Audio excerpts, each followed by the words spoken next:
Pattern of biodiversities, जो जैव विविधता है उसका जो पैटर्न है वो किस किस कहाँ पे ज्यादा प्रेजेंट है, कहाँ पे कम प्रेजेंट है, कैसे वो ग्रेडियंट फॉलो होता है, तो हम देखेंगे।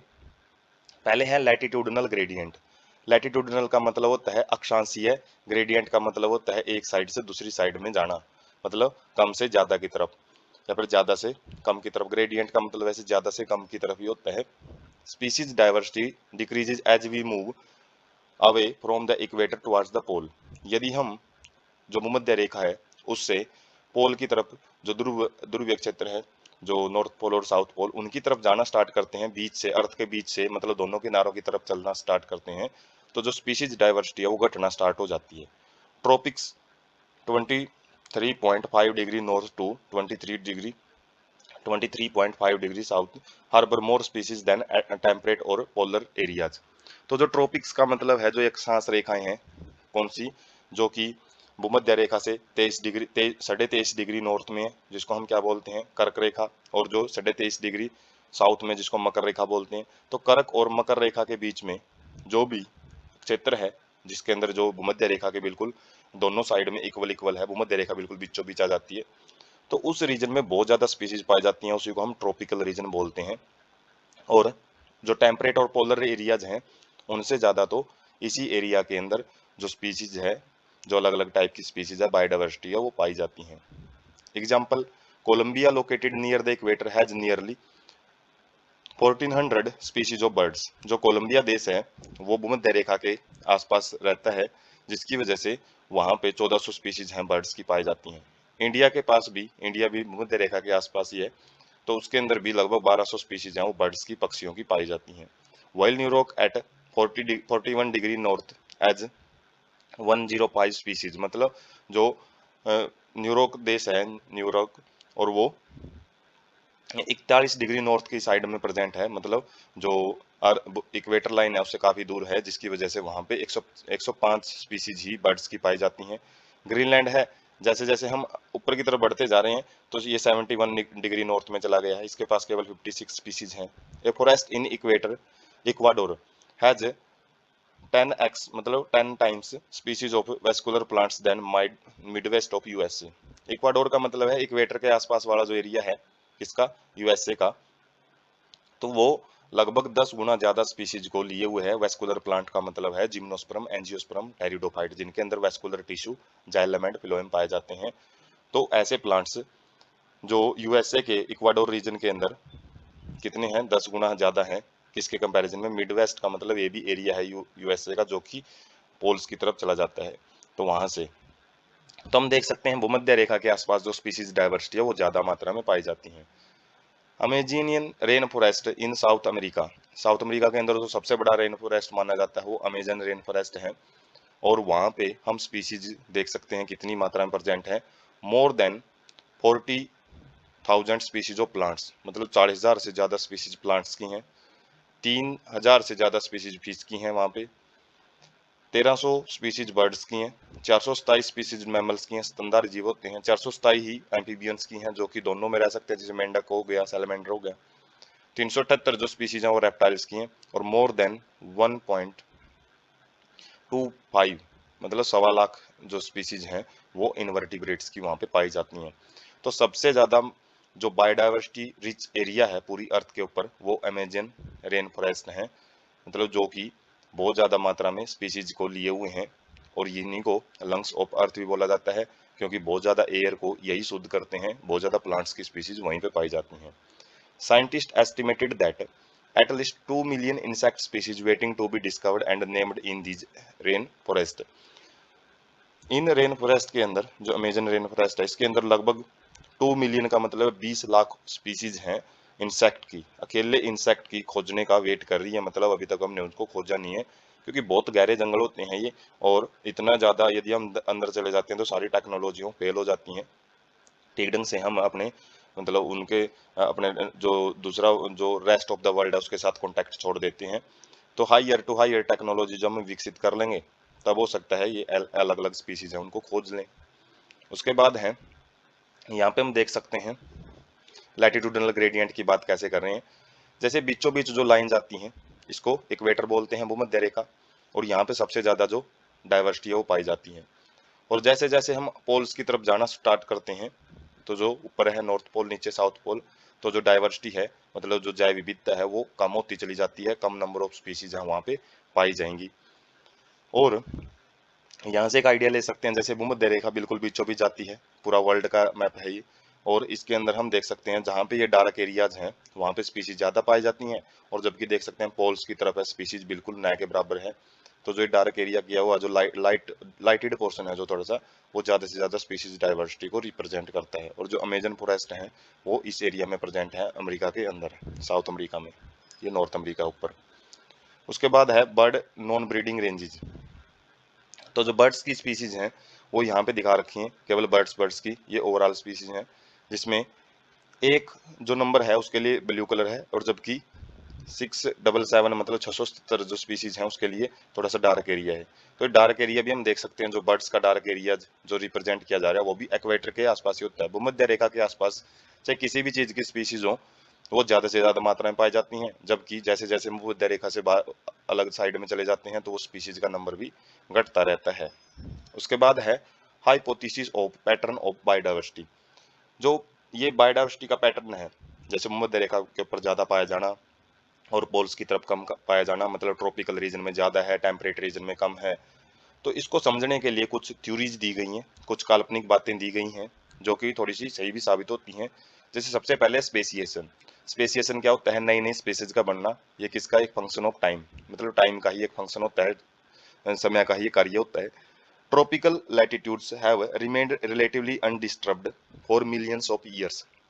जो ट्रॉपिकल एल्टीट्यूड्स हैं वहाँ पे ज़्यादा टेम्परेचर चेंज नहीं होता है, क्योंकि जो सूरज की लाइट है वो सीधी गिरती है, वहाँ पे कोई सीजनल वेरिएशन देखने को नहीं मिलती है, जिसकी वजह से वहाँ पे ज़्यादा लंबे टाइम तक कोई भी डिस्टर्बेंस देखने को नहीं मिली। इवोल्यूशन वाइज भी देखे तो मिलियंस ऑफ ईयर्स मतलब लाखों सालों तक वो एरिया अनडिस्टर्ब रहता है। And a long evolutionary time for species diversification, जिसकी वजह से यदि कोई भी चीज़ ज़्यादा वहाँ पे डिस्टर्बेंस ना हो, उसकी वजह से नई नई स्पीशीज हैं वो ज़्यादा वहाँ पे पनपती रहती हैं। और स्पीशीज डाइवर्सिफिकेशन का मतलब है नई नई स्पीशीज हैं वो फैलती रहती हैं, स्पेसिएशन वहाँ पे ज़्यादा देखने को मिलता है। तो पहला रीज़न क्या बताया गया है? एरिया का अनडिस्टर्ब्ड रहना, मतलब उसको कोई भी ज़्यादातर जो मैन मेड फैक्टर हैं, कोई भी कैलामेटिक फैक्टर हैं वो उसको डिस्टर्ब नहीं करते हैं, जिसकी वजह से नई नई जो बायोडाइवर्सिटी है वहाँ पे पनपती रहती है, नए नए प्लांट्स हैं वो बनते रहते हैं। Seasonality of environment. Tropic environments are less seasonal. वही बात जो ऊपर डिस्कस की थी कि वहाँ पे ज़्यादा ऋतुएं नहीं आती हैं, कि गर्मी की ऋतु आ गई, फिर सर्दी आ गई, फिर रेनी सीजन आ गया, फिर पतझड़ ऋतु, ऐसा कुछ नहीं होता। तो वहाँ पे जो स्टेबिलिटी है वो ज़्यादा पाई जाती है, रिलेटिवली मोर कॉन्स्टेंट बोल सकते हैं, ज़्यादा स्थिरता वहाँ पे पाई जाती है सीजन की। एंड प्रिडिक्टेबल का मतलब है कि जो एनवायरनमेंट है वो प्रेडिक्टेबल रहता है, ये नहीं बोल सकते गर्मी ज़्यादा होगी सर्दी ज़्यादा होगी, तो वो एक जैसा सा रहता है, जिसकी वजह से promoting niche specialization and lead to greater species diversity. जिसकी वजह से जो निके हैं, निके मतलब जो एक फंक्शनल रोल होता है किसी भी एनिमल का अपने एनवायरनमेंट के प्रति, और वो कैसे प्ले करता है? जैसे उसको एनवायरनमेंट से कंडीशन मिल रही है, उस बेस पे उसका जो निक स्पेशलाइजेशन है वो ज़्यादा से ज़्यादा अच्छे ढंग से हो पाता है, ज़्यादा चेंजेस नहीं होते हैं उसमें, तो ज़्यादा अच्छे ढंग से वो अपने एनवायरनमेंट में रहता है और अपने एनवायरनमेंट के प्रति जो भी उसका रोल है, फंक्शनल रोल, वो प्ले करता है। और जिसकी वजह से जो ज़्यादा से ज़्यादा स्पीशीज डाइवर्सिटी है वो इस एरिया में पाई जाती हैं। Availability of solar energy. जो सूर्य की किरणें हैं वो मध्य रेखा है वहाँ पे सीधी पड़ती हैं, तो जिसकी वजह से वहाँ पे मोर सोलर एनर्जी रहती है ट्रॉपिक्स रीजन में, ट्रॉपिकल रीजन में। और ज़्यादा सोलर एनर्जी है तो ज़्यादा फोटोसिंथेसिस होगी, फोटोसिंथेसिस ज़्यादा है तो प्रोडक्टिविटी भी वहाँ पे हाइयर मिलेगी, और इंडायरेक्टली टू ग्रेटर डाइवर्सिटी। और ज़्यादा यदि प्रोडक्टिविटी है, ज़्यादा खाना मिल रहा है, तो ज़्यादा से ज़्यादा वहाँ पे स्पीशीज हैं उनके लिए रिसोर्सेज हैं जो अनलिमिटेड रिसोर्स होंगे, और ज़्यादा स्पीशीज वहाँ पे पनपेगी। तो ये तीन जो हाइपोथेसिस है वो पूछ ली जाती हैं, बहुत ही इंपॉर्टेंट क्वेश्चन बनता है ये, जिसके बेस पे हम पैटर्न ऑफ बायोडाइवर्सिटी है वो निर्धारित करते हैं। तो इनकी हम दो दो पॉइंट है वो याद रख सकते हैं। उसके बाद है स्पीसीज एरिया रिलेशनशिप। ये भी क्या है? एक पैटर्न ऑफ बायोडाइवर्सिटी को निर्धारित करने में एक रोल प्ले करता है। According to Alexander von Humboldt, German naturalist and geographer हैं, मतलब जो प्रकृति की विशेषज्ञ है, और जियोग्राफर का मतलब है जो अर्थ की अलग अलग जो कंडीशन होती है उसकी जानकारी रखते हैं, भूगोल शास्त्री बोल सकते हैं। तो इन्होंने क्या बताया है? Within a region species richness increased with increasing explored area but only up to a limit. तो यदि हम किसी भी एक स्पेसिफिक रीजन में स्पीशीज रिचनेस को देखते हैं तो वो बढ़ती चली जाती है जैसे जैसे हम उसको एरिया ज़्यादा फैलने के लिए देते रहेंगे, लेकिन एक लिमिट तक ही बढ़ेगा, वो ज़्यादा लंबे टाइम तक ऐसा नहीं है कि नई नई स्पीशीज वो बढ़ती रहती हैं। Relation between species richness and area for a wide variety of taxa turns out to be a rectangular hyperbola. और जब हम इसका एक ग्राफ बनाते हैं, मैथ के अंदर जब अलग अलग ग्राफ बनते हैं तो उसके अंदर हाइपरबोला उस कंडीशन को बोलते हैं, रेक्टेंगुलर शेप बनती है किसकी, ग्राफ की, और जो स्पीशीज रिचनेस और किसके बीच में, जो एरिया के बीच में यदि बनाते हैं। तो यहाँ पे हम लोगारिथम स्केल के ऊपर यदि देखें तो रिप्रेजेंट कैसे किया जाता है इस इक्वेशन को, log s equal to log c plus में z log a। तो यहाँ पे जो s है वो स्पीशीज रिचनेस को रिप्रेजेंट करता है कि कितनी स्पीशीज है, a एरिया को रिप्रेजेंट करेगा, जो z है वो स्लोप बताएगा लाइन का, जो ग्राफ में जो स्लोप एक ढलान सी होती है, जो ग्राफ नीचे की तरफ गिरता है या ऊपर की तरफ चढ़ता है तो उसको स्लोप बोला जाता है। और c क्या है, इंटरसेप्ट। इंटरसेप्ट मतलब ग्राफ जो बनता है वो y एक्सिस पे कहाँ पे काटता है उसको इंटरसेप्ट बोलते हैं। और value of Z lines in range of the, तो इसका हम एक पिक भी देख लेते हैं साथ में ही। तो यहाँ पे हम जो ग्राफ है उसको देख सकते हैं, स्पीसीज रिचनेस एक साइड में एरिया है।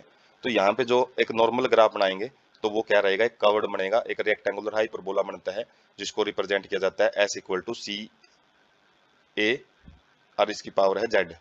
तो सी ए जेड स्केयर नहीं है, मतलब सी ए मतलब जो पावर है जेड, जेड पावर में चला जाता है। और इसी को जब हम लोगारिथम उसमें लेके जाएंगे तो इसी को लोगारिथम टेबल उसमें बदलेंगे लोगारिथम फॉर्म में, तो log s और log c प्लस में जो पावर होती है वो आगे आ जाती है और जो log a वो हमारा पीछे रह जाता है। और बीच में जो प्लस का निशान वो किसकी वजह से है, जब मल्टीप्लिकेशन होती है तो मल्टीप्लिकेशन वाली टर्म्स को जब log में बदलते हैं तो पॉजिटिव निशान आ जाता है। तो और यदि इसी को एक हाइपरबोला को हमको स्ट्रेट लाइन में बदलना है, लीनियर इक्वेशन लेनी है, तो उससे हम जो लोगेस्टिक log स्केल के ऊपर जो ये लाइन है वो बिल्कुल सीधी मिलती है। तो यहाँ पे जो z है, z क्या था, स्लोप है, स्लोप की वैल्यू 0.1 से लेके 0.2 तक रहती है। रिगार्डलेस का मतलब होता है, जैसे यहाँ पे रिगार्डलेस वर्ड था, तो रिगार्डलेस क्या है, मतलब कोई भी टैक्सोनॉमी ग्रुप हो किसी भी रीजन में तो उसकी वैल्यू हमेशा 0.1 से 0.2 ही रहेगी। Slope of line is much steeper among very range large area. जितना ज्यादा एरिया हम लेंगे उस केस में जो स्लोप है वो ज्यादा से ज्यादा क्या होगा, स्टीपर का मतलब है एकदम खड़ा स्लोप देखने को मिलेगा। जैसे यहाँ पे हम बोले ये जो नॉर्मल स्लोप है, लेकिन जैसे ही एकदम से जो स्लोप है वो हमने सीधा खड़ा कर दिया एकदम से, तो वो स्टीपर बोलेंगे और वहां पे जेड की वैल्यू है वो बढ़ी हुई मिलेगी, जैसे 0.6 से 1.2 तक रहेगी। एग्जाम्पल है जैसे फ्रूगीवोर्स, फ्रूगीवोर्स का मतलब फ्रूट ईटिंग बर्ड्स, जो बर्ड्स फल खाते हैं, और जो मैमल्स हैं किसी भी ट्रॉपिकल फॉरेस्ट के अंदर अलग अलग कॉन्टिनेंट में हम देख सकते हैं, तो उनका जो स्लोप है वो 1.15 तक भी जा सकता है। वैसे तो जो रेंज है 0.1 से 0.2 रहती है, लेकिन जो अलग अलग जो कुछ बर्ड्स हैं, मैमल्स हैं, इसके अंदर खासकर ट्रॉपिकल फॉरेस्ट के अंदर, जो ट्रॉपिकल फॉरेस्ट है वहीं पे इसकी वैल्यू ज़्यादा मिलेगी, जबकि जैसे जैसे हम पोलर रीजन में चले जाएंगे तो ये वैल्यू है पॉइंटों में आ जाती है, मतलब 0 पॉइंट कुछ में रहेगी, मतलब कम वैल्यू होती है। तो जो जेड से भी हम जो बायोडाइवर्सिटी का पैटर्न है उसको निर्धारित कर सकते हैं।